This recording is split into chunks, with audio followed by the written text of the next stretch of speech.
Okay, Assalamu alaikum, everyone. Welcome to the 7th session of the SOE AlumniConnect. We have today two alumni from the 2020 batch of the MPhil ELM Education Leadership and Management Program and one from 2021.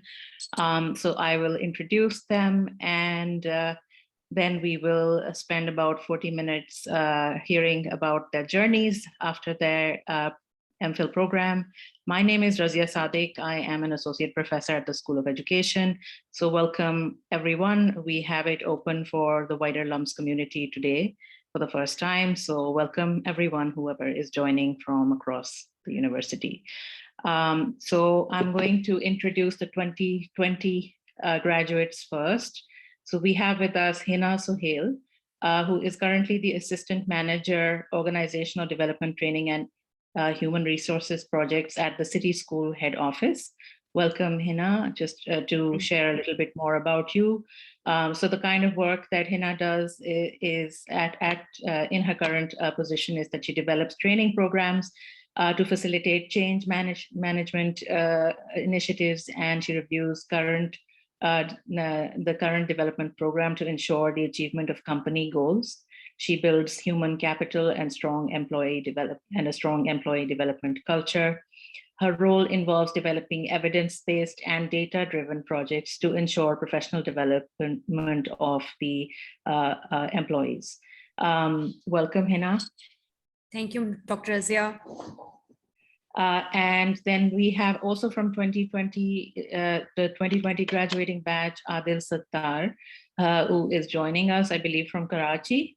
Adil is Assistant Manager, Strategy and Advancement Office of the Dean, the Medical School at the Ahsan University. Adil is currently working on strategy and advancement for Ahsan University Hospital and Medical College. He has co-developed a 5-year strategic plan for the university, and his role involves working with the finance team on budgeting and costing the plan and other support teams to operationalize the plan. Welcome, Adil. Thank you, Dr. Razia. And lastly, but not least, we have a 2021, the most recent batch from the most recent graduating batch, Safa Fajr. Safa is a research associate for human development for the Human Development Cluster at the Institute of Development and Economic Alternatives.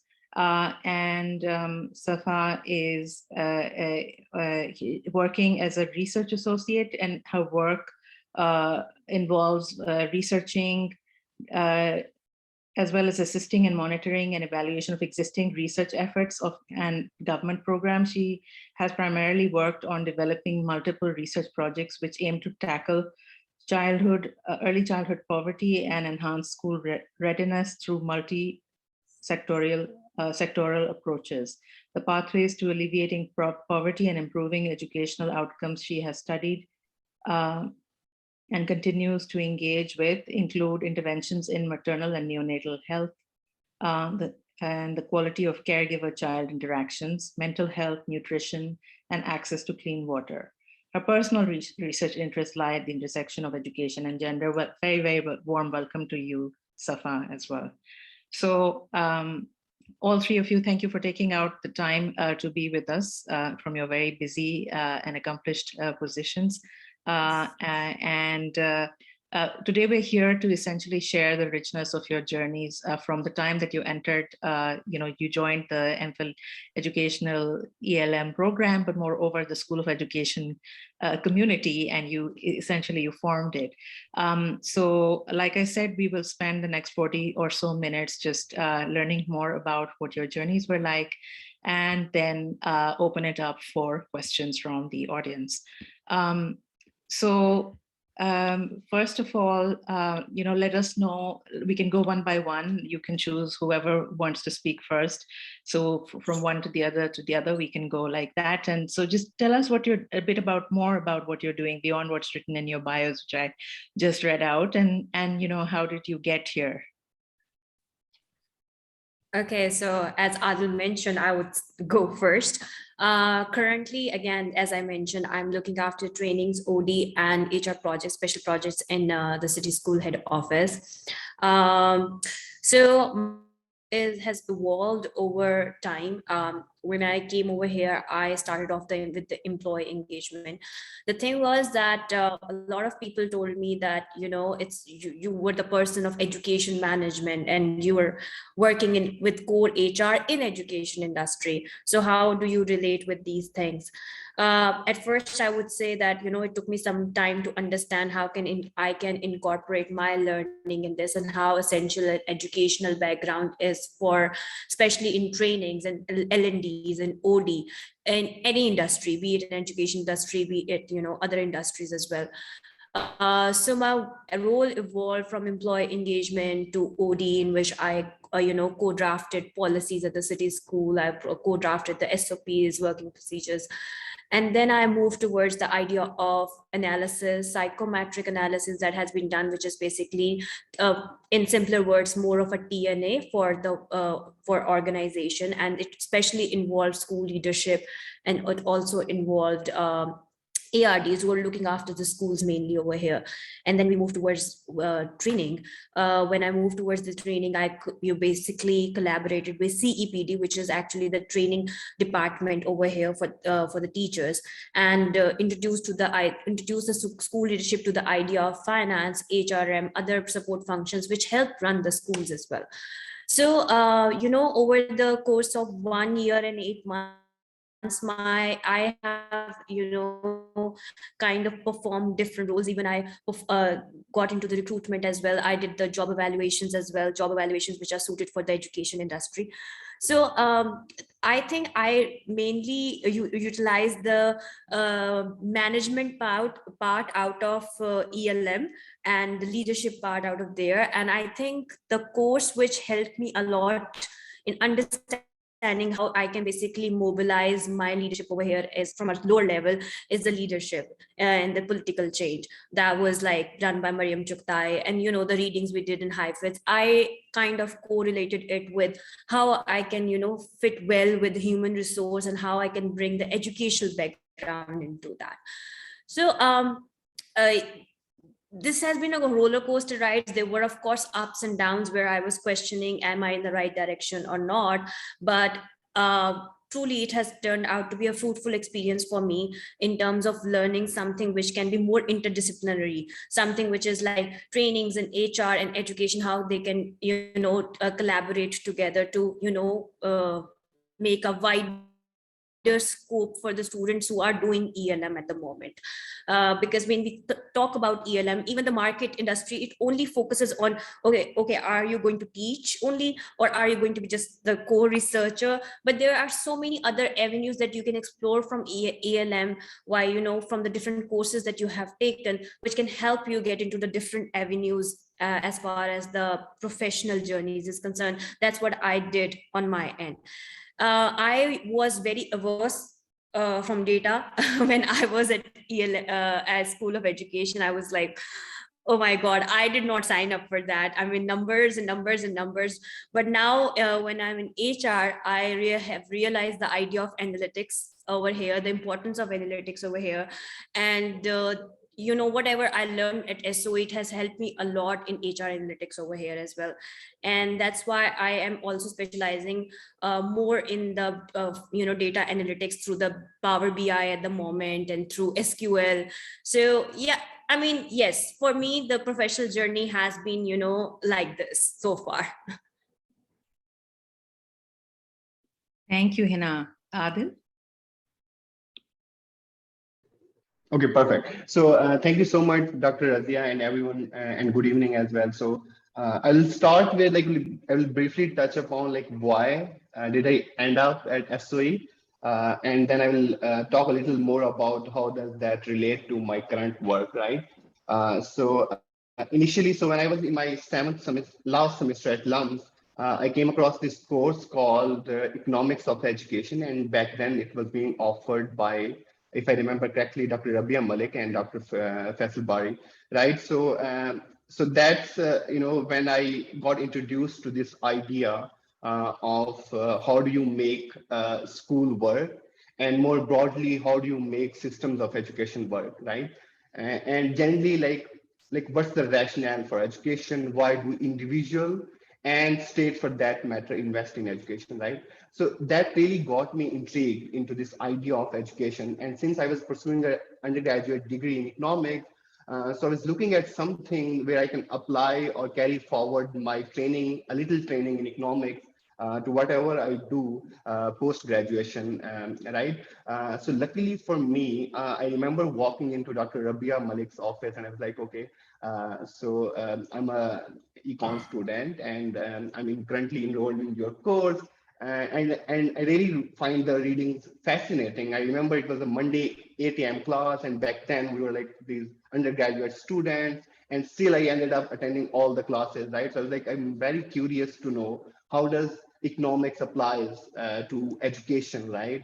And she was like, why don't you look for this new school that LUMS is launching, and they're offering this flagship education leadership and management course. And then my next question, the most cliche one, was that does it have a scope or something like that, right? It's a very silly question, I remember. So to which Dr. Rabia responded, we'll see, right? And so that's how I ended up at SOE, right? So with an interest that how do you make school work, and more broadly, how do you make systems of education work, and what's the rationale for imparting or delivering any education, right? So with that ethos, so that, so in that economics of education course, so I ended up at SOE, right? At SOE, there were like three streams. We were introduced to leadership and management, as well as education with side by side rigorous training in methods, right? Both qualitative and quantitative. And luckily for me, during that time, I also got an opportunity to actually translate what I was working in classroom to practice, right? So I worked as project assistant, research assistant, and teaching assistant for a couple of the courses. So that got me introduced, and it was more of a dialectical approach where I was a learner as well as I was trying to practice the little I knew from the classroom, right? So with that ethos, so when I graduated, so I still had this interest. So I wanted to understand how does that all work, and I was looking for jobs, and I TA'd the course soon after my graduation. And I also worked as a project program associate at the dean's office at Gurmani School. So that's when I was approached by the Ahsan University, right? And they were like, okay, you are someone who is trained in education, and we are looking. So we are currently facing some kind of issues with our, medical college at the Ahsan University. Why don't you help us, right? So I was like, okay. So I have some experience in more broadly in education, and I know little about budgets and stuff like that, but I'm not sure how does my profile fit into your organization. And they were like, no, you can do it, and why don't you give it a shot, right? So I think, and I got in touch with with their director for strategy and advancement, and it got me thinking. And they really liked my previous work. They asked for some writing samples and stuff like that. So that's how I landed my current job. So it basically involves the medical college at the Aga Khan University is the largest entity within the Aga Khan network. So it employs over 600 faculty within the medical college, and over 16 departments, right? So it's massive in terms of scope, right? And it ties together with Aga Khan University Hospital that is used as a teaching site for what the students learn in class, right? And then there's a School of Nursing, which provide nursing and technician support. So more broadly, these three entities collectively are called academic medical centers. So I oversee their strategy, and there are three pillars to it: education, research, and service. So that's what I do. So it's mostly about developing a 5-year strategic plan based on our strength and landscape analysis, and looking at the future of what are some of the disease or the burden of disease that's going to come across in the next few years. And it also ties together how are you as a college going to raise endowments for your institution, and how you're going to ensure that you provide accessible, equitable undergraduate medical education to students. So I simply help with strategy, advancement, and communication at the dean's office at the medical college. So I'll stop here. I think like I have taken more airspace, so apologies for that. No, not at all. I think it's fascinating how you traced your choice to go into education to when you were, I believe you were saying, an undergrad student at LUMS, right? Yeah. Thank you for sharing that. Not at all taking extra space. It's and Safa, last but not least, looking forward to hear from you on the same. Where are you? What does your work, specifically include, and how did SOE help you in getting to that? So like Adil, I completed an undergraduate degree in economics from New York University in Abu Dhabi, which is a liberal arts college. I actually began as an engineer. So for the first couple of years, I was a civil engineer at NYU Abu Dhabi. And then I realized that I didn't really have a passion for it. And some of the electives that I was taking as part of my liberal arts core, I realized that I leaned more towards the social sciences. So I took a bunch of different electives in econ, political science, education, social research, and public policy. And I eventually ended up graduating with a degree in economics and political science. My first exposure to sort of education came through my senior thesis. I was an econ student, but my senior thesis was basically an exploration of the intergenerational transmission of education. So if parents are more educated, are children then more likely to gain higher levels of education, holding sort of all other factors constant? And I really enjoyed that process. It was my first sort of experience with independent research. And that is what really set me on my direction. I realized that I wanted to use my economics training in the field of education, and I wanted to conduct more research. So immediately after graduating, I joined the Institute for Development and Economic Alternatives, where I ended up working with and meeting a lot of the faculty that was at the School of Education. So I worked with Dr. Bari, I worked with Dr. Rabia Malik as their research assistant. And that's where I sort of developed my passion a little bit further, refined my skills a little bit more. I initially leaned more towards quantitative research because that's what my training really was. I was an economics student. So I was more comfortable with and preferred quantitative research. But I realized more and more as I was working at ideas on multiple different projects that, thinking of research as only quantitative and is quite restrictive. And, for holistic sort of research to take place, you need to employ a variety of methods, which include qualitative research, which include ethnographic research. So while I was working there under the guidance of Dr. Bari and Dr. Rabia, they told me about this new sort of program that had started at the School of Education. And what really appealed to me at the time was, there was an option like, okay, I have to start my master's. Do I go to LUMS? Do I go back abroad? And what really appealed to me about staying in Pakistan and, beginning this program at LUMS was the fact that A, I knew the faculty and I knew like the high caliber of the faculty, but B, as someone who wanted to work in the field of education and development in Pakistan, I thought it would be pertinent to also get a degree in Pakistan and a degree that offered sort of a high level of field exposure. So while we were at the School of Education, we regularly visited schools, even in our first year through, what was that course called? Observing Schools. Every other Friday, we would go into schools, we would conduct field work, we would talk to sort of practitioners, teachers, school leadership, and really get on the ground insights about education in Pakistan. And so that was super appealing. And then later on, when we did our senior thesis, which was the practicum, we also got a high level exposure to a wide variety of schools in Pakistan. That was the other thing. It wasn't, specific types of education, only private or only high cost. There was like a wide variety of schools that we had an exposure to. And that's what, in my eyes, really set the LUMS masters apart from any masters I could have gotten abroad, because I wouldn't have had that same sort of direct contact and exposure to the field and the practitioners and the people who really make up the education ecosystem in Pakistan. Alongside that, I also, I think, developed my skills as a researcher much further at the School of Education, because I learned to move away from just hardcore quant. I took courses with Dr. Sophia Siddiqui in ethnography. I took courses with Dr. Rabia in qualitative research. And so I think as a researcher, having left the School of Education, having now graduated, I can definitely say that my skill set is a little bit more well-rounded. And I've learned to employ a variety of methods and sort of use them, with each other and develop more sort of holistic research. What's next for me? I really want to pursue a PhD. I want to stay in the research and academia space. And yeah, if anyone wants any more specifics or has any more questions about the specific research projects that I'm working on, I would be happy to expand on that further, but that's sort of my journey so far and what comes next. Thank you.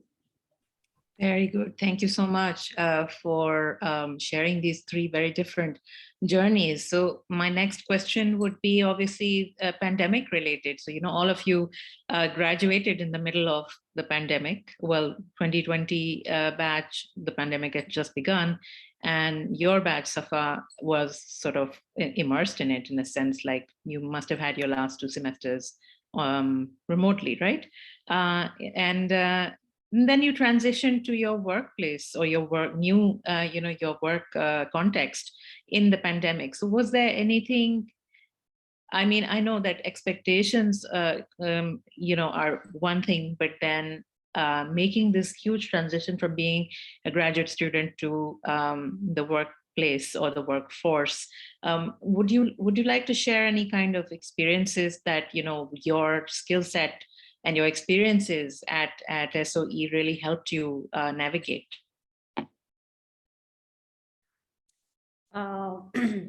So I think we were, of course, the COVID babies, COVID graduating babies, I would say. When I think the COVID hit and I was a host lead over there, we had to evacuate in March and we were in the middle of our practicum. So I was doing the practicum with alumni, and our subject was on our topic was on life skills for rack pickers. And the way we designed it was that first we basically curated a curriculum that then we gave the trainings to the teachers and how to impart that curriculum to the students. And then we had to, of course, make sure that, the lessons are crafted on each and every skill set, and that should be given to the students, and we should be there while students are taking the lessons so that we can make an observation. Now, in the middle of the practicum, the COVID hits and everything gets closed, right? And we do not know how to continue with the practicum.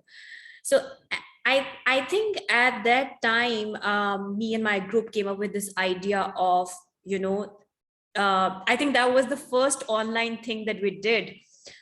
We actually curated small videos on the life skills, and we kind of, mobilized the team which was at alumni, and send those videos to them so that they can make sure that the students who have an access to internet and WhatsApp at that time, they can listen to it. And we make sure that the purpose with which we have come up with this curriculum, it should be fulfilled. So I think this whole idea came up from the, variant skill sets that have been given by SOE to us, the idea to think out of the box as, there's this problem, how to fix that problem, how to look at it with the multiple perspectives, right? So that was the first thing that we understood, that, how to navigate in pandemic, how to make it more digitalized, how to basically look at a problem, involve the stakeholders, and look at it like a leader, and and see that how you can come up with a solution, possible solution, how to have a bird's eye view, how to have a balcony view towards your problem. The second thing which hit us was, of course, no jobs in the market, and we are graduating. What are we going to do? And I remember this session that happened with Dr. Mariam Chaptai. She arranged a special session for all the students, 2021 and 2020, to just make sure that how we are, if you're feeling good at the moment, are we doing fine? Of course, there were expectations. We are graduating. We were the inaugurating batch at SOE. SOE made sure that we do not feel left behind in this whole process. We do not feel alone. And, again, the whole talk and what we discussed in leadership and how we process this whole thing, that kind of helped us navigate through the situation.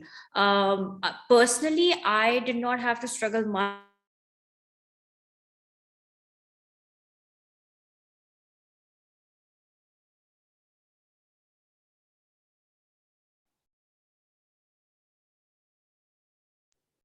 Is it just me or Hina's videos got full? Yeah, we lost Hina there. Is she still connected?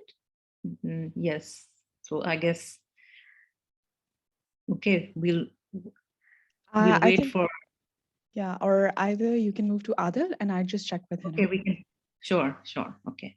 So we'll come back to Hina when she reconnects. So Adil, same question to you. So generally, Dr. Sadiq, so for me personally, I feel like the initial 2 or 3 months were really tough. Majorly not because there weren't any jobs, but I thought that the jobs weren't suited or weren't the ones that I really wanted, right? And I was so nervous back then. I think, okay, so I can continue. So I think like what helped me really was, so I remember, so even when the placement started, like this whole process started, I remember Hira back then working on. And I want to give a shout out to her and for y'all for that matter, because I literally hounded those two people, right? And I'm using the word hounded because I was literally walked to their office. I was like, Hira, look, I have like, reviewed this resume for so many times. I have written like 7 cover letters. I have applied to, so I used to keep an Excel sheet of the jobs that I applied. So I was like, okay, I have applied 30 to 35 positions and I haven't been able to land even one. So usually there's an interview process, and the moment I quote my salary expectation, like the employer ghosts me, right? So I think that kind of worried me. And I remember, talking to Hira back then, and the people I knew, like the faculty. I remember talking to Dr. Bari. I remember talking to anyone I knew from the faculty, right? And I think luckily for me, and I want to give a shout out to every one of them, that they really listened to me and they provided that listening ear that I really needed back then, right? And they told me, why don't you start with something that kind of, more or less resembles with what you want to do. You take the initial thing, whatever comes your way, and then you build on it. Maybe, because good things take time, and it really took some time for me to find those kind of opportunities that I really wanted to work on, right?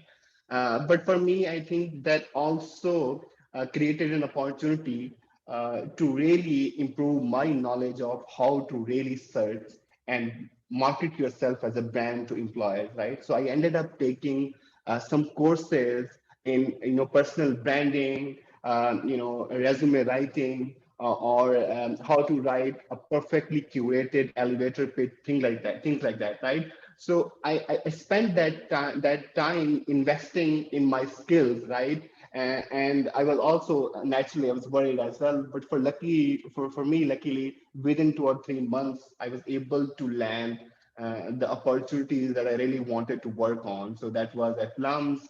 I was assisting Dr. Chutai with the leadership course. I was also working at the Dean's Office of Mushtaq Brumani School of Humanities and Social Sciences, where they were trying to introduce a whole new structure for advising. So I think I was able to land those jobs, but I did face, some difficult period between like of 2 or 3 months before I landed my first job. But I think like the key takeaway from my side would be, it's going to be tough. It's when you are out of the LUMS bubble. But the good thing is that the faculty were there for me, and I'm pretty sure that they would be there for each and every one of you. And the second thing was that while you're looking for your dream job, so to speak, it's very important for you to make sure that you invest in right areas where you need improvements. I'll stop here. Thank you so much. Thank you so much for sharing that. That's really a great perspective to the immediately after graduating situation, which could happen. So Hina, thank you for rejoining, and so we have you back. So please continue where you left off. You were saying I'm so sorry about, yeah, go ahead. I'm so sorry for the inconvenience. I am connected from the office and this connection gets a little unstable over here. So yeah, again, I was telling you that, when I got my job, I was a little bit skeptical because it was not very well connected to education. I mean, there was a part which was connected, but because it was an education industry. And I remember writing to Dr. Andarabi at that moment, I don't know, should I take up this job or not? But I'm also worried if, because of the COVID, if there's anything else in the pipeline or not. And I also remember talking to Hira and also remember talking to Dr. Bari. I called him up, and I think that call made me realize that how, you create an opportunity for yourself from what you get in your way at first, right? Because at that moment, of course, the market was not doing really well. It's just that we had to create something for ourselves, how I can relate my skill set in this particular job. And yes, I have not changed the job since then. I a lot of opportunities came to me, a lot of learning experience came to me during this journey. And what I have learned from this, and I think Adil has already concurred with that, is, this 2 years of experience has helped me, looked at my blind spots as well, worked on my personal branding as well. Because I'm sitting in HR, I also know what are we looking for and as an HR in a candidate. That has helped me a lot with, the recent interviews, with the recent job shifts that I would want to make. And it also has, given me an insight, as I was talking about earlier, that you need to be, when you're graduating, because we have certain set expectations in our mind that this would be the remuneration, this would be the job title, we are from LUMS, we should be graduating, we should be getting something like that. I think the most important tip that I have to give to graduate students: do not start off with expectations, because if you have higher expectations, you're just going to have higher disappointments as well, because this is how it works. I think start up with the fact that, you're going to make a progress, you're going to get there where you want. It's just that you have to learn through the whole journey, right? Talk to people, connect with a lot of alumni, connect with your friends, connect with your cohort. They'll guide you, they'll teach you alongside, and try to make, create work for yourself as well in the opportunities that are here with you. I think this would be my insight. Thank you, Hina. That's great advice, actually, really realistic, down-to-earth advice for upcoming graduates going into the workforce. Safa, go ahead. So I was a little bit earlier when COVID hit, so I still had about a year and a half to go. So I wasn't necessarily looking for jobs at the time. And I was also working part-time at Ideas while I was completing my MPhil degree. So in the back of my head, I kind of always knew that that's the space that I wanted to go back into. COVID I always describe it as a sort of multiplicity of experiences. And I'll explain that, because at the time COVID hit, I was a student myself. And so I, on a personal level, had to sort of deal with the transition from in-person teaching to remote instruction. And that was a very sort of personal experience that came with its own set of struggles, adjusting to sort of studying and working from home. But at the same time, I was a student of education, and all around me, education institutions were, shutting down around the country, and, kids were starting to, transition to remote instruction and learn from home. So it was a personal experience because I myself was a student, but it was also a sort of, academic experience, because all of a sudden, all of the discussions that we were having in class were incorporating this new transition. Literally, syllabi changed, instructors were all of a sudden including COVID and discussions surrounding the impact of COVID on education into our academic class discussions. And so I kind of experienced, I think for me, when COVID hit, those were the two levels of experiences: the personal experience and the struggles that came with that, and then also the academic experience. And I think what really was brought to light was, in Pakistan, we already struggle with so much disparity and inequality in education. And that's something that, we've all discussed and we've all been exposed to through our discussions in the MPhil. And what COVID did, I think, and what the transition to remote instruction did is a lot of those disparities were intensified and a lot of those gaps widened. And what really came to light is, there's all these disparities in education, but not everyone has the privilege or resources to be able to transition to remote learning and sort of sustain that same level of learning. And so that was my main insight. And that was, that's what really drew my attention when COVID hit. And as I mentioned, I was also working part-time. And so a lot of the research that was being conducted at Ideas was also sort of mirroring this narrative. I remember at the time, when COVID hit, we started a project which looked at the differential impact of COVID and having to stay at home and stay in domestic spaces on men and women. So how did burdens disproportionately change for fathers and mothers? How did incidences and reports of domestic violence change in this time of sort of high stress and having to stay at home? And so, yeah, those are some of the things that come to mind when I think of, that initial impact and the things that were going on in my head at the time. So yeah, I hope that answers the question.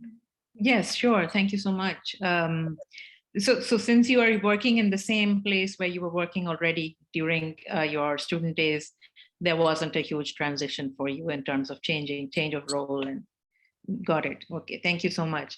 So the next question is, if you were to go through the MPhil ELM program, what is the thing that you value most, which you would tell current students to focus on? I know that some of you have suggested what students should focus on, briefly, but like specifically put yourself in that imaginary scenario. If you go through your MPhil leadership, education leadership program again, what is the most valuable thing which, if you had the opportunity to go through it again, you would also tell our current students to be going through? I think for me, it would be if I ever get that kind of an opportunity, I would like to retake the leadership class from Mariam Jugdar, because I think that really opens up your mind, not only in your professional life as well, but in your personal journey as well. And secondly, I would like to again suggest the students to be very, very attentive during the quantitative methods, because I know that's dry, but that's the most valuable thing you're going to take out from SOE. It helps you think critically, and it also helps you, sharpen up your number skills as well, because wherever you go, numbers, data analytics is the story that you're telling in anything, be it, education, be it trainings, be it, curriculum development, anything that you're going, it's the data that you have to evaluate. So I think these two things that I would, if I ever get the chance, I would want to get back to. Here, I would also like to mention about one of the Dr. Rabia Malik's course, that was International Comparative Education. The readings were amazing, I would say. And if Dr. Rabia is here, I mean, I have to, literally, which was a very commendable course, very well curated, gave you an idea about the education worldwide as well. And also, helped you understand the Human Development Index as well, which is, of course, human capital development as well. So if I ever have to either, have the opportunity of taking that course, or maybe just TAing that course, I would definitely do that. Okay, thank you. So you would give that advice to students that that's something they should really take away from this program. Adil? Yeah, so I think it's a very important question, majorly because I think that's what I had in mind as well. So I think I'll talk about three things that I think work for me, and I learned them the hard way, right? So the first and the very important thing is find yourself a mentor. Find yourself someone who really cares about you. It could be a faculty, it could be some staff member at SOE, someone who you can really talk to and bounce off ideas, and even be open about your fears for the future, and what kind of career career that you want to pursue at the end of the day, right? So find yourself a mentor, and it's very important for you to do that, and very early on. And the second thing is, I would say, get some clarity on what exactly is it that you want to get out of that degree. Be very specific. And so I think like these 2 years, I would say, use them as an immersive experience. Do your readings, read as much as you can, and then figure out what exactly is that you really like, and that you wanna that makes you curious, and you want to learn about that more, right? It could be methods, it could be systems, it could be political economy of education, it could be leadership and management, it could be policy design, anything, right? Get some clarity. And it's a very cliche thing that people say this a lot of time, that for learning you have to unlearn some of the things. And I say this, and I think it's very important for you to first unlearn, and then be naive in those discussions in your classroom, and take those baby steps and figure out what exactly is that you want to do. So get clarity, find yourself a mentor. And the third thing is, I would say, these SOE curriculum is, I don't know how it is nowadays, but back then it had like 3 streams of things, right? And so I even shared this thing with the dean back then, Dr. Andrabi, and I got scolded for it. But it was like, I thought, it provides you a very surface level understanding of things, and back as a LUMS graduate in an MPhil degree at LUMS, I found it, that's a very surface level. And I think, like, to which I learned, and I discussed it with faculty, and they were like, what? Why don't you figure out what are some of the advanced things that you want to learn out within these areas of interest, right? And I think I remember this golden advice from Dr. Rabia, and she was like, one thing that I would tell you is that find yourself, for example, if you're interested in, so I was interested in learning how returns to education work. And she shared this advice. She was like, okay, so I have 2 or 3 readings on this particular topic in my course. You go to those readings and find out who the authors are, and find yourselves key authors whose seminal work is in those areas, right? And you can find dozens of books on that topic. And it's very important for you to first identify who the key authors are, and then use those extra reading materials, those extra lab sessions, and those extra things that you want to learn on. And you should have that hunger of learning, because for some of you, or I would say for most of us, it might be the terminal degree of our education journey. So you want to use it, and you want to capitalize it enough that it provides you, or it opens doors for you post graduation, and you are, you're trained enough to do anything that comes your way, and keep that spark of curiosity intact with you. And that would be my advice to people. Find yourself a mentor, get clarity on what exactly you want to get out of that degree. And third is, go beyond the standard learning materials that's being provided to you, and find yourself people who are very good at what they do. Yeah, so thank you. Yeah. Great. Thank you for reinforcing that. I'm sure all my colleagues also wish that people would read beyond what's just the required reading. So that's great advice. Safa, go ahead. I'll keep it brief, because I think in many ways my advice also mirrors what Hina and Adil have already said. I guess there's 2 things. The first thing is that, at a graduate level, or at any level really, learning is a personal responsibility, and it extends beyond just the classroom. And I think what I would tell students who are entering the SOE degree is, the cohort and my fellow classmates at SOE were some of the most diverse people that I have ever met or had the opportunity to sort of engage with. And so what I realized during my degree is that, your learning extends beyond just what's in your syllabus, the assignments and the readings. Your learning is conversations with your classmates, even outside the classroom. And, you have access and you have the ability to speak to your classmates and also the faculty. And so at a graduate level, I'm thinking of it more from a research perspective, but I think this is applicable to, any sort of application of your knowledge. build your community of practice, speak to the people around you, because they will probably teach you something. Go to your professors, speak to them in their office hours beyond just, class time. Build relationships with these people because they will teach you a lot. So that's the first piece of advice. And then the second piece of advice, I think, is like Adil said, it's a 2-year degree. You take a certain number of courses in the 2-year degree. So you're probably not going to reach maybe the level of depth that you want in all of the subjects that you're interested in. It's an introduction, they expose you to a wide variety of interdisciplinary fields. So if there is something that you're really interested in and something you want to build more knowledge in, then it's your responsibility to sort of go deeper. And I would encourage people to go deeper and really identify your personal interests.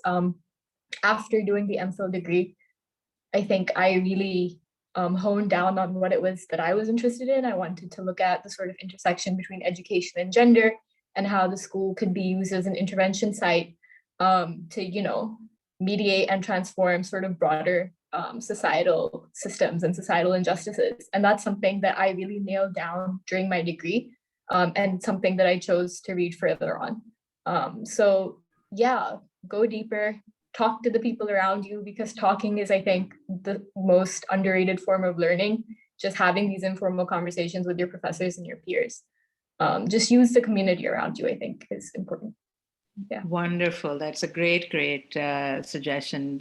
Thank you for highlighting the importance of the community, which in a sense was partially lost due to the COVID pandemic. But at the same time, it stretched our ways of building community, right? Also, in a sense, that how do you actually do this, sustain this in a pandemic?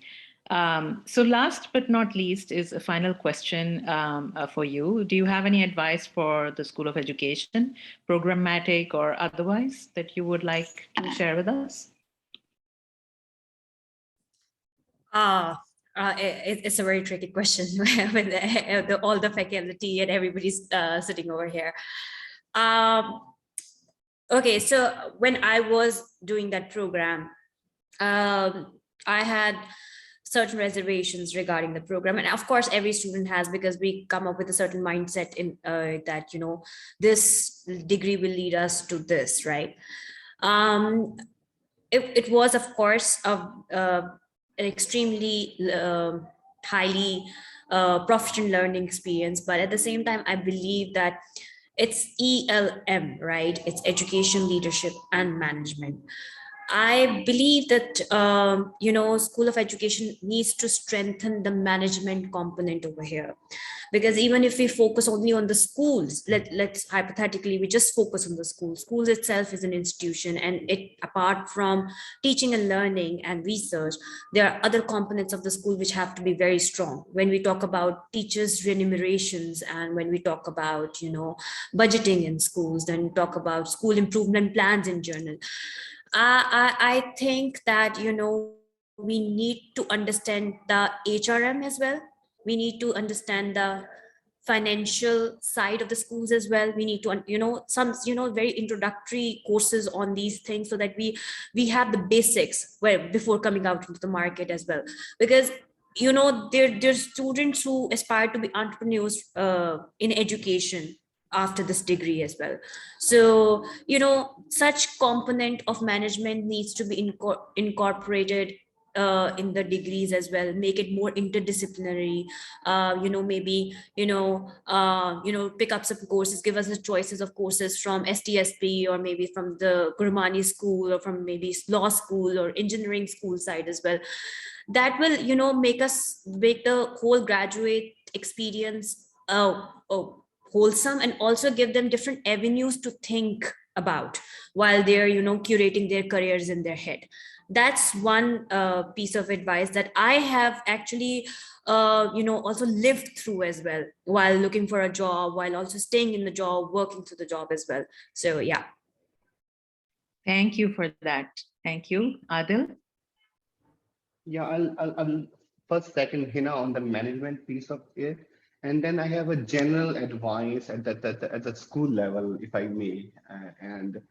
So since I feel like, SOE was built on an ethos of collaboration, integrity, a close-knit community, right? So the founding dean and associate deans did a lot in terms of making sure that it doesn't turn out to be another lump school where the faculty, I don't know, like in my experience, the undergraduate experience is very different where like the faculty, I'm not sure how it works nowadays, but I really would love to see the ethos of the founding dean and associate dean really intact in the general ethos of SOE. One thing, and secondly, I think I feel like as a school, I think I, I don't know, like they may be wondering about the sustainability and the because given that the higher ed is faced with the financially stacked situations where schools more and more are being asked to be self-sustainable at some point in time, and even like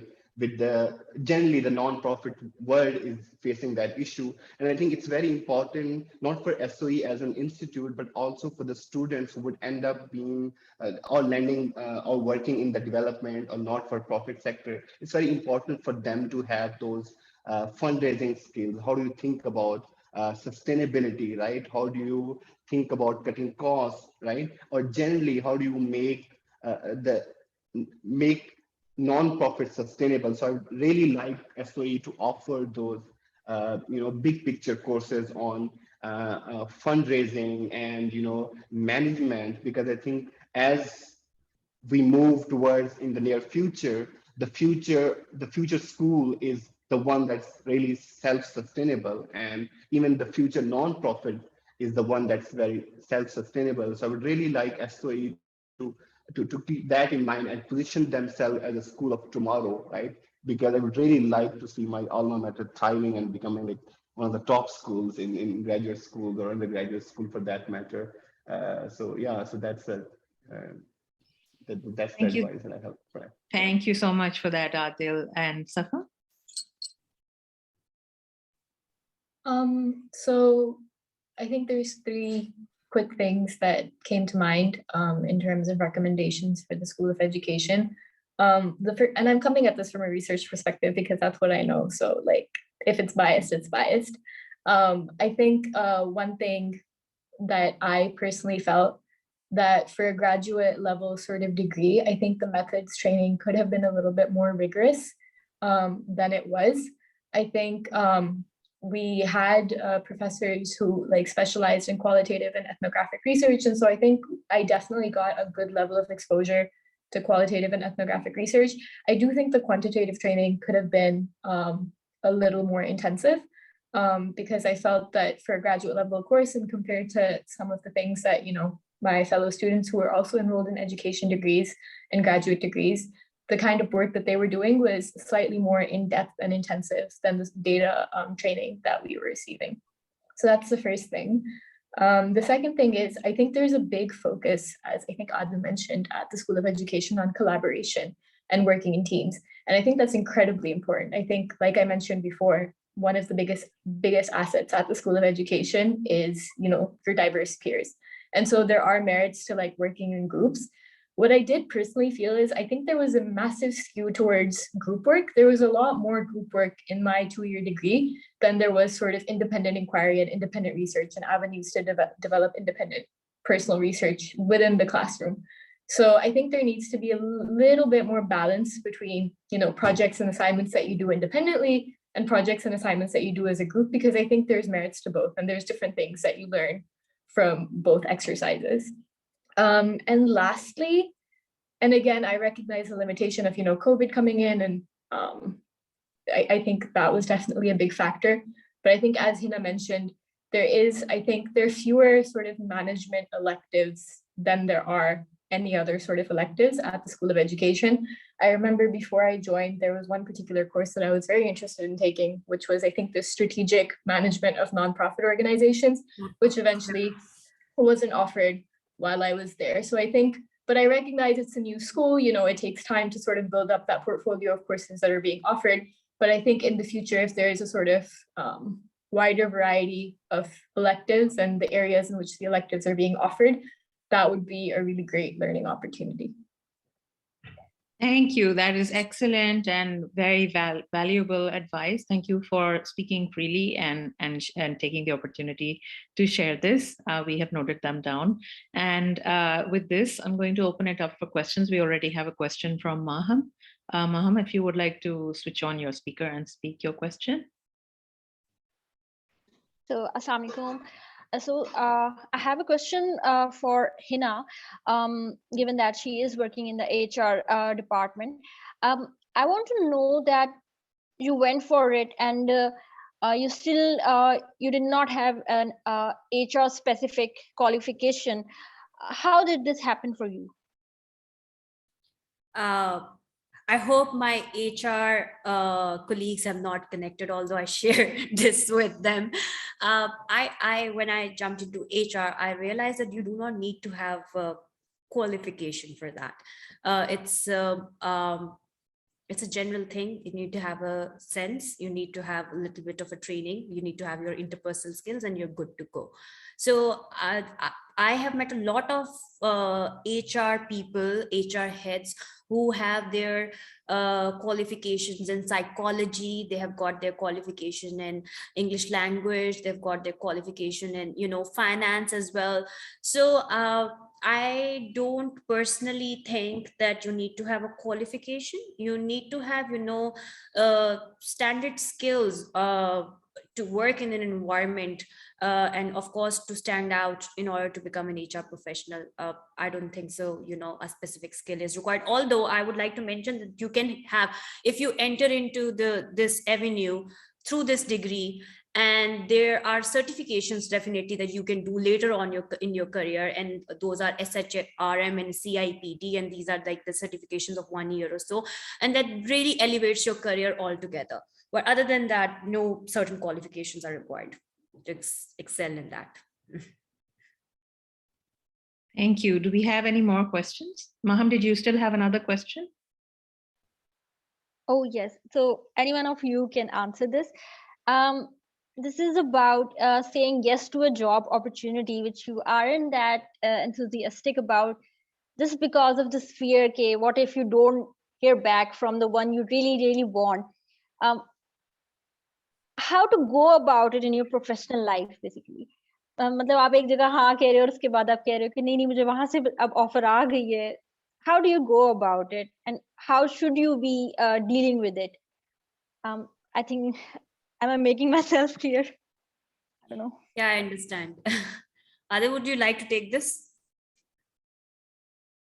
So my answer would be a very different one. I don't know. So I will start with, so maybe, it's so for me, what I did was, before I got any offers, I was, one, evaluating. So for me, the first thing was how much money do they pay, right? So to be very honest, I was very upfront with them, because I knew what my value is. I had done my due research on what a person of my experience and qualification was getting in the market, right? So that's the second thing. And third thing was, would I be able to apply some of the learnings that I learned during my training to this job? I think you need to strike a balance where you're doing a meaningful work. It offers you a salary that is enough for you to survive and also save a little.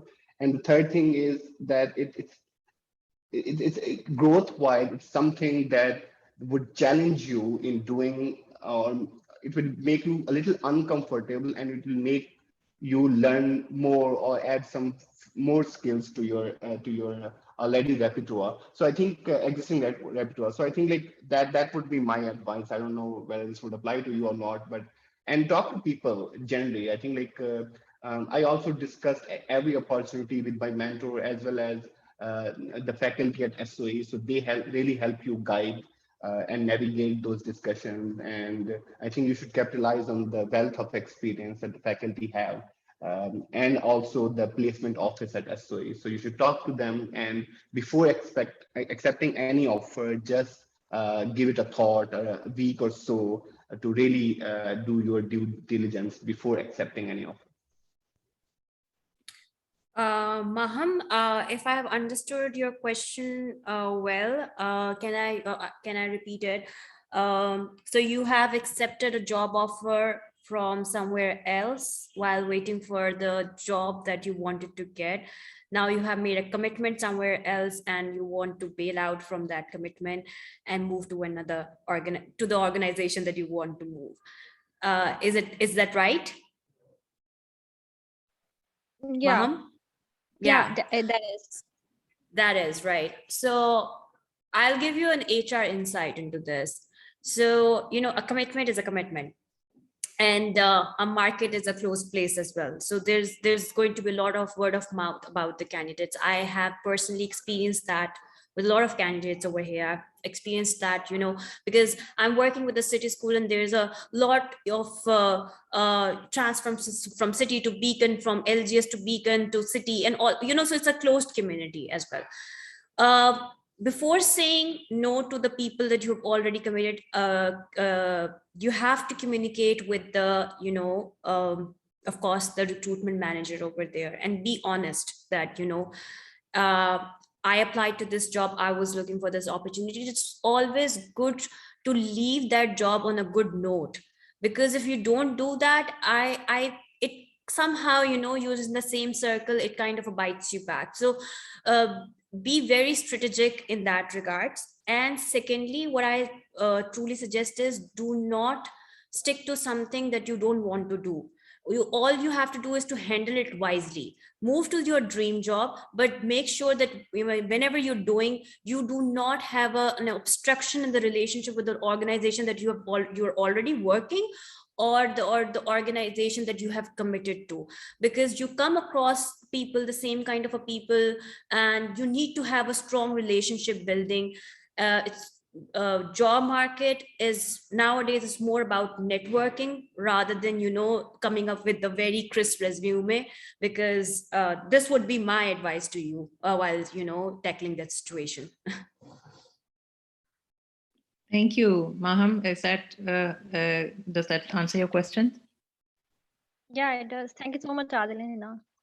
Okay, thank you. So we have two more questions, one from Rama and one from Saira. So Rama, would you like to go ahead and speak your question? Yes, thank you. My question is for Safa. First and foremost, I think all the candidates gave, all the participants gave wonderful advice. But Safa mentioned that some of her colleagues from other graduate schools were doing more rigorous training in quantitative methods. So can you please mention what were some of the key maybe softwares they were learning, or what were some of the methods that they were doing that you felt you couldn't do during your degree?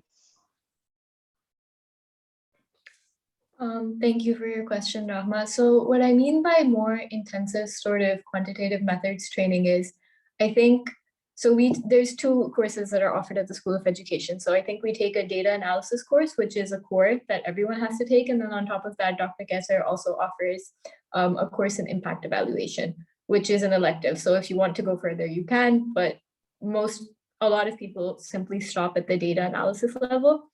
And the data analysis level, I think, is quite rudimentary. So like, you know, like mode, median, mean of a data set, like those are very, very basic things. And beyond that, there's a lot to quantitative methods, you know, regression analysis, different methods of impact evaluation, different methods. I don't know how much you're interested in, how much you know, but there's a wide variety of methods. And so some of the things that my colleagues were doing in different degrees, both in Pakistan and abroad, which I think we didn't really experience in our sort of impact evaluation and data analysis classes, was a little bit more information on study design, a little bit more on the different methods that can be used in impact evaluation, be it difference in difference, be it an RCT, be it, you know, using instrumental variables. We didn't spend a lot of time on stuff like power calculations, determining sample, etc. We basically went to sort of very, very basic regression analysis. In fact, I think we just stopped short of regression analysis. We didn't even really get to, you know, running regressions, etc. So I think just going a little bit further, those are the sorts of things that I thought were missing Does that answer your question? Does that make sense? Do I need to explain anything? Yes, it does. The reason why I was asking this question was that I'm also interested in a more quantitative sort of aspect of research and would like to pursue my career in this field also. So do you get to learn these methods on the job because they were missing during your education?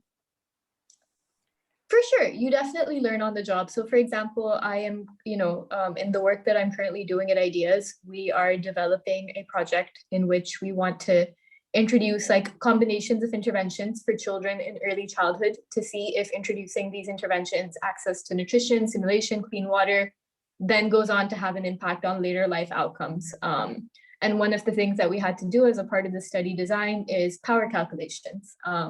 And how do you decide a sufficient sample to determine impact? And I remember I felt very out of my depth when these conversations about power calculations first came up, because I am, an economics major. I did my bachelor's in economics. I did econometrics back then, but that was all like 4 years ago at this point. And something that I felt was a little bit missing that I, potentially could have gotten in my graduate data training was more insight into power calculations and how to conduct them. But I mean, when there's work to do, there's work to do, right? If you don't know how to do something, you Google it, you look it up, and there's definitely on-the-job training. There's plenty of resources out there. There's people you can talk to. There's a member of my research team who is, she knows how to do this stuff better than me. And so if you want to learn, reach out to that person, tell them to explain things to you. Don't be afraid of asking dumb questions. There's definitely learning that can happen on the job. Yeah. Thank you. Thank you, Safa. No worries. Thank you. So last question from Saira. Go ahead, Saira. I hope I don't cut off. My internet is not very stable. My question is to, Safa was my TA in Stata and applied data analysis. So, I mean, one of the questions I think Rahma has already asked, I couldn't hear her properly.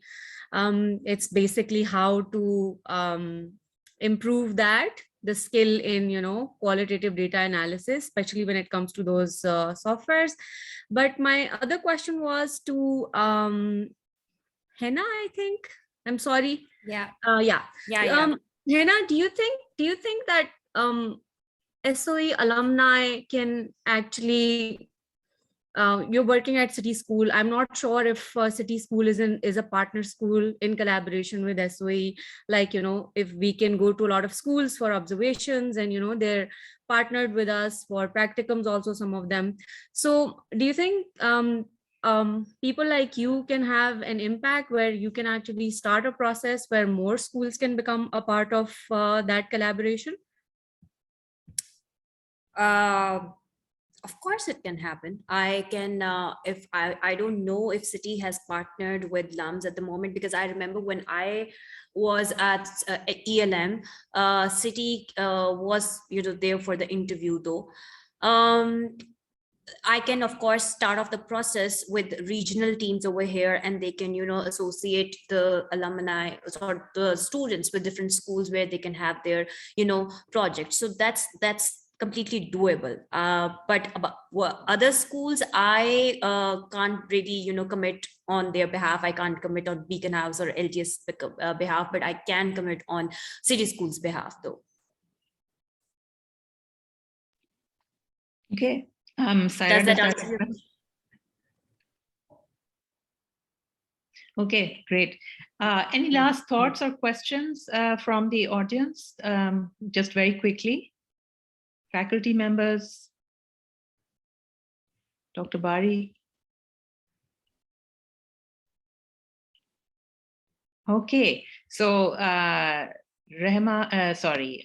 Safa, Hina, and Adil, any last thoughts that you'd like to share? Just briefly, very briefly, and then we will end the session. I think just this, that, it was lovely seeing, and connecting with SOE again. And thank you so much for having us. And, I was really looking forward to sharing my 2 cents on what I learned from this program and what can be done to improvise it better. That's it from my end. Adil? And Safa? Yeah, and yeah, thank you so much for inviting us. And generally, it was lovely to talk to all of you. And more broadly, if you ever need any help, so we are there. So you have our email addresses. Reach out if you're interested in certain area, and you leverage alumni as a potential network. And feel free to connect, and we can help you land some jobs in the organizations we work, or we can connect you to relevant persons. So feel free to reach out and leverage the alumni network for networking. So yeah, that's it from my side.